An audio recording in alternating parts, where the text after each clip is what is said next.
हमारे साथ अंशुल जी चौहान यहाँ पर है, मुकद्दम साहब टामोट और अखिल भारतीय ओबीसी महासभा के प्रदेश उपाध्यक्ष भी है।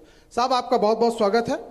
और पहला सवाल तो यही आपसे, क्योंकि ओबीसी महासभा से है आप, किस तरीके से देखते हैं, क्योंकि मध्य प्रदेश के परिप्रेक्ष्य की बातचीत की जाए या फिर भोजपुर की, पिछड़ा वर्ग दोनों से ही है, भरा पूरा है, किस तरीके से देखते हैं कि अभी पिछड़े वर्ग की क्या स्थिति? सबसे पहले तो मैं आपका बहुत आभार व्यक्त करता हूं कि आपने हमें इस काबिल समझा और यहाँ आमंत्रित किया।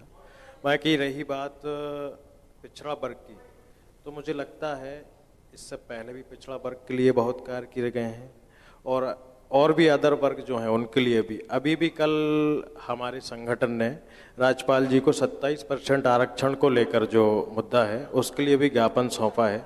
न्यायालय में ये विचाराधीन है, उसके लिए भी कार्यरत है। सरकार से भी हमारी यही मांग है कि पिछड़ा वर्ग के लिए और बेहतर कार्य किया जाए। देखा जाए तो आप एक राजनीति क्षेत्र से आते हैं और ऐसा है भी कि केंद्रीय कृषि मंत्री शिवराज सिंह जी के साथ आपका एक लंबा वक्त इसी क्षेत्र में गुजरा, रायसेन में भी गुजरा है।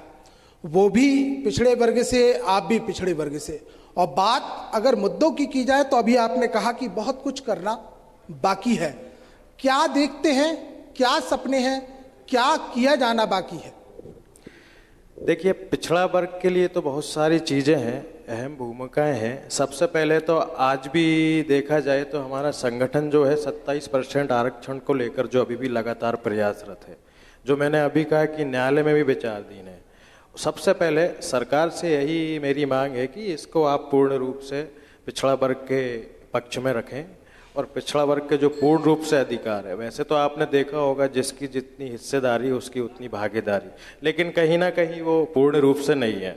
तो इसको मैं चाहूँगा कि पिछड़ा वर्ग के लिए जो बेहतर और हो सके वही आगे रहे। हमारे मुख्यमंत्री की अगर हम बातचीत करते हैं, डॉक्टर मोहन यादव जी, वो भी इसी वर्ग से आते हैं और हमने बीते मंचों से जो देखा, चाहे लोकसभा चुनाव हो चाहे विधानसभा चुनाव हो, पिछड़े वर्ग के लिए उन्होंने लगातार बातें यहाँ पर कही हैं। आयोग का भी गठन यहाँ पर किया है। क्या आप लोगों की प्लानिंग है, क्योंकि आप लोगों की भी एक बैठक जो संगठन की है वो उनसे हो चुकी है, तो आगे आप लोग क्या करने वाले? देखिए, अभी तो कोई महत्वपूर्ण निर्णय इसका लिया नहीं गया है, आगे देखते हैं जो भी। बाकी ये है कि मैं लगातार सरकार के साथ काम कर रहा हूँ शिवराज जी के नेतृत्व में। जैसे कि आपने अभी मुझसे पूछा था कि आप शिवराज जी के साथ रहते हैं, लोकसभा विधानसभा में भी कार्य किए हैं। मेरे लिए एक पिछड़ा वर्ग को छोड़ के जो मैंने देखा है, शिवराज जी ने सभी वर्गों के लिए एक महत्वपूर्ण कार्य किए हैं। आज वो केंद्र नेतृत्व में हैं और पूरे मध्य प्रदेश में मैंने एक प्रेरणा उनसे ली है। मैं गुरु भी उनको मानता हूँ।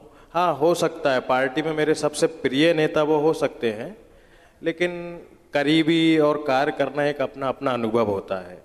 मैंने उनके जैसा नेता आज तक, ये मैं मन से कहूँगा आपके, मैंने कभी नहीं देखा है। मैं रात दिन उनके साथ चला हूँ और आज भी चल रहा हूँ। 4-4 घंटे की नींद भी वो नहीं लेते हैं, जनता के प्रति हमेशा कार्य करते हैं। ऐसे ही मेरी मोहन यादव सरकार से भी यही कामना है कि वो भी प्रदेश स्तर के लिए ऐसे ही कार्य करें और जो सारी योजनाएं हैं उन पर बेहतर और विचार करें। राजनीतिक जीवन के साथ साथ आपका एक, यानी माटी से आपका भी कर्म है, आप किसान हैं और किसान ऊपर से पिछड़ा। और फिर बात अगर की जाए तो भोजपुर जो कि कृषि बाहुल्य क्षेत्र है, किसानों से भरा पूरा है, क्या स्थिति पाते हैं किसानों की? देखिए, सबसे पहले तो मैं आपको बता दूं कि राजनीति के साथ साथ आज मैं कृषि भी करता हूं। मतलब जैसे रोज का जो रूटीन हमारा होता है, हम हमारे खेत पर भी जाना होता है, हमारे फार्म हाउस पर भी जाना होता है, सारी व्यवस्थाएं भी हम देखते हैं।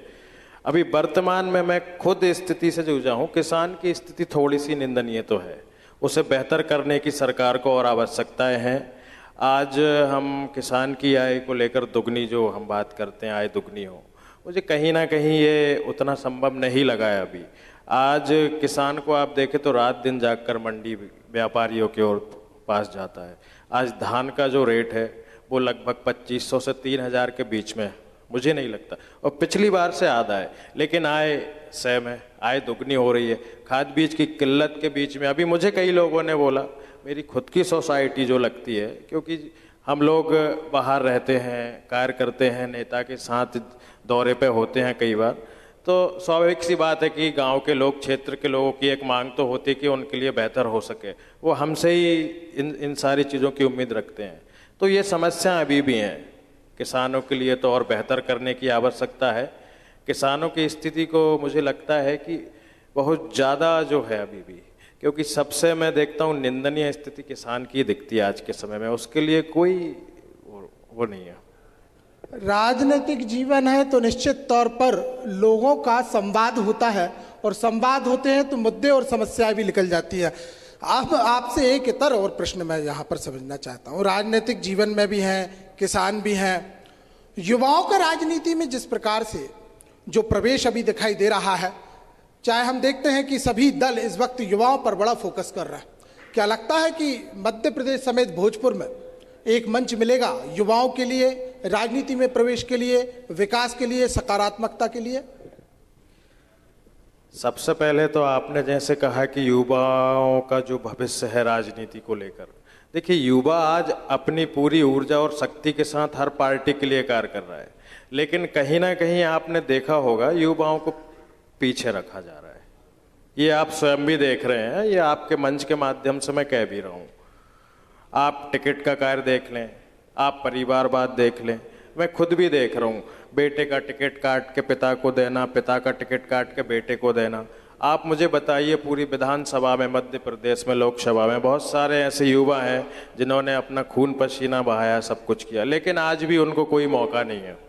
युवा को भ्रमित करके, जो मैं स्वयं अपनी ही ऊपर या अपनी पार्टी के लिए बात नहीं कर रहा हूँ, सारी पार्टियाँ युवाओं के लिए बहुत बेहतर करने की जरूरत है। युवाओं को अगर मौका आप देंगे तो युवा अपने कुशल कार्य क्षेत्र से आपको दिखाएगा भी, लेकिन युवाओं को मौका मिलता नहीं है।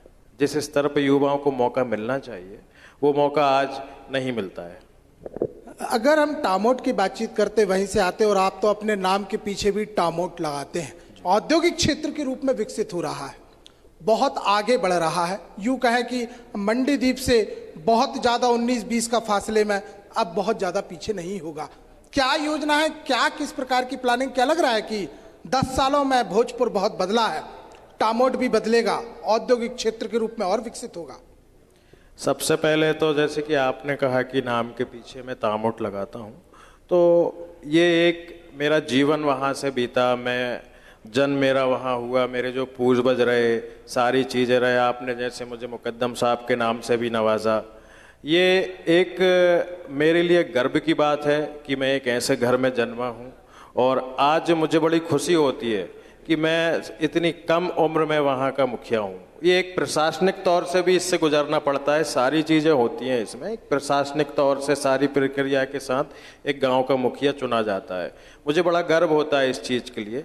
रही बात आपने कहा उद्योग की, आपने देखा होगा अभी उद्योग के लिए 8 से 10 वर्ष हो चुके हैं प्लास्टिक पार्क, जो कि मुझे लगता है एशिया के हब में उसकी गिनती होती है, जहां 8 से 10 हज़ार वर्करों के लिए काम करने का उसकी क्षमता थी, लेकिन आज वो शून्य है। तामोट में उद्योग को लाना, औद्योगिक क्षेत्र करना बड़ी बात नहीं है, लेकिन तामोट के आसपास के और भी हमारे 20 गांव ऐसे हैं जहां रोजगार का अवसर प्राप्त नहीं है। आपने देखा होगा सागर कंपनी, सागर राइस मिल, लोकल के लोगों को रोजगार का अवसर नहीं है। बाहर के लोग तामोट में आके बस रहे हैं, बाहर के लोग रह रहे हैं, लेकिन लोकल के लोगों को आज भी रोजगार के लिए मना कर दिया जाता है। सारे वर्कर बाहर से लाए जाते हैं। रही बात, आपने देखा होगा नगर पालिका होती है, नगर पंचायत होती है, आप मंडीदीप औद्योगिक क्षेत्र को ले लें, आप विकसित देख सकते हैं उसे, क्योंकि कंपनियों का जो टैक्स पर एक हिस्सा होता है वो नगर पालिका को मिलता है। आज हम पंचायत स्तर पर ही है, लेकिन हमें जो टैक्स पर का हिस्सा होता है वो हमें नहीं मिलता है।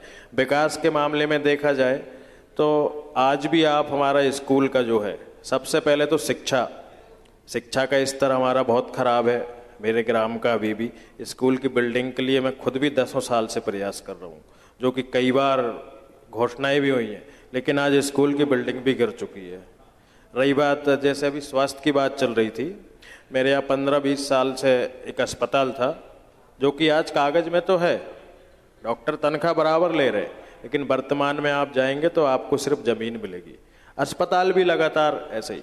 तो साथ में औद्योगिक क्षेत्र के साथ साथ ग्राम का जो विकास है वो भी एक बहुत जरूरी है, और उसको भी बहुत बेहतर करने की जरूरत है, क्योंकि औद्योगिक क्षेत्र ही मायने नहीं रखता है। लोगों को रोजगार के लिए बहुत सारी चीजें वहां मिलना चाहिए जो लोकल के लोगों को बिल्कुल भी नहीं मिल रही है। अंतिम प्रश्न आपसे मैं करता हूं कि सामूहिक विवाह सम्मेलनों को आपने जोर भी दिया, और सबसे बड़ी बात कि जिस प्रकार से मृत्यु भोज जिसे हम 13वीं कहते हैं, उसको लेकर भी आपने एक मुहिम छेड़ी, जन जागरण लोगों में किया कि ये ना करें।